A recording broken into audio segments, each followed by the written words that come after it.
Tout est dans le titre, en tout cas le titre donne des pistes, Histoire souterraine.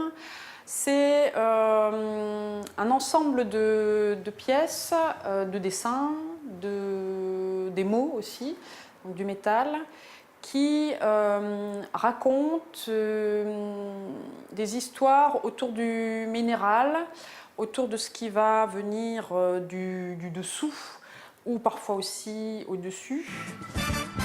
J'ai rêvé New York, j'ai rêvé New York, j'ai rêvé New York, New York City sur le sun. Le dessin et l'émail sont deux interventions à part entière. Donc effectivement, elles sont liées dans ce que elles vont raconter, mais elles ne sont pas liées. Je ne fais pas un dessin préparatoire à l'émail, par exemple, puisque les pièces émaillées, pour la plupart, sont quand même des objets.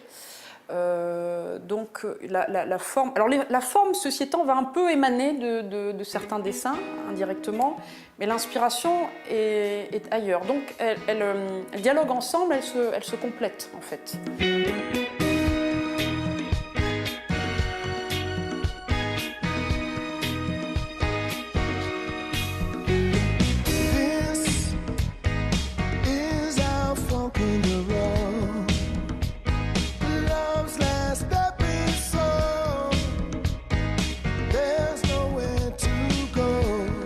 Je crois que j'ai abandonné un blanc le plus net possible ou le plus blanc.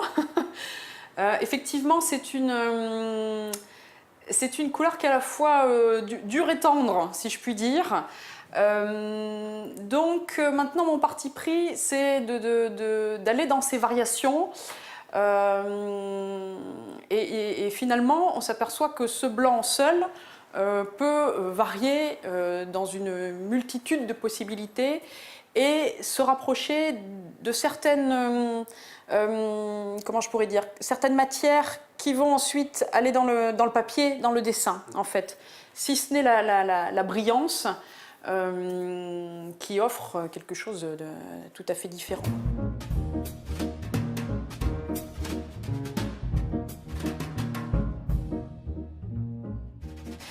Ces techniques, donc sans l'usage du four, mais à partir d'une feuille toujours de cuivre, naturellement. Et la cuisson va se faire par une chauffe au gaz, à la torche.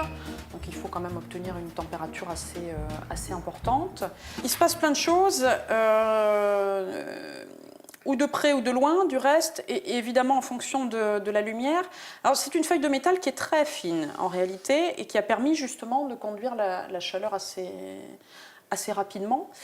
L'intérêt de ce mode de cuisson, qui pourrait être un peu primitif finalement, donc ça répond aussi à l'ambiance dans laquelle je travaille, permet d'accentuer des points de chauffe à certains endroits de la pièce et pas d'autres. Donc c'est très ciblé en fait. Et on va créer comme ça aussi une vie de la feuille, une vie du métal, une déformation parfois, des fissures aussi également, mais qui du coup ne sont plus des accidents. C'est ce qui va créer le dessin en fait dans la matière. Aujourd'hui, je sens qu'il y a une piste qui est en train de se dessiner et qui correspond aussi à ce que je souhaite dire.